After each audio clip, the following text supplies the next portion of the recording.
முதலமைச்சர் விஜயின் அமைச்சரவையில் பதவியேற்றுள்ள 4 பெண்களில் சிவகாசி தொகுதி தாவேகா எம்எல்ஏவும் தொழில்துறை மற்றும் முதலீட்டு மேம்பாட்டுத்துறை அமைச்சருமான கீர்த்தனா பதவியேற்றதில் இருந்தே கவனத்தை ஈர்த்து வருகிறார்.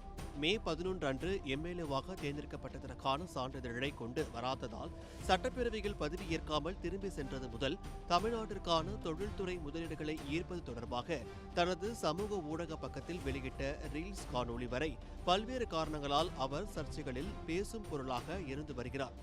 மேலும் தமிழ்நாட்டிற்கு வரவேண்டிய பல முதலீடுகள் ஆந்திர மாநிலத்திற்கு செல்கின்றனர் என்ற குற்றச்சாட்டுகள் சமூக ஊடகங்களில் முன்வைக்கப்பட்டன. அந்த வரிசையில் முன்னாள் அமைச்சர் டிஆர்பி ராஜா தமிழகத்திற்கு வரவேண்டிய தொழில் முதலீடு ஆந்திராவிற்கு சென்று விட்டதாக கூறி அமைச்சர் கீர்த்தனாவை குற்றம் சாட்டியுள்ளார். அதற்கு பதிலளிக்கும் வகையில் சிவகாசியில் அமைச்சர் கீர்த்தனா செய்தியாளர்களுக்கு பேட்டியளித்த போது இந்த கேள்வியை சட்டப்பேரவையில் எழுப்ப தயாரா, நான் பதில் சொல்ல தயாராக இருக்கிறேன். எந்த நேரத்தில் தொழில் முதலீடு ஆந்திராவிற்கு சென்றது என்பதற்கான ஆதாரம் உள்ளது.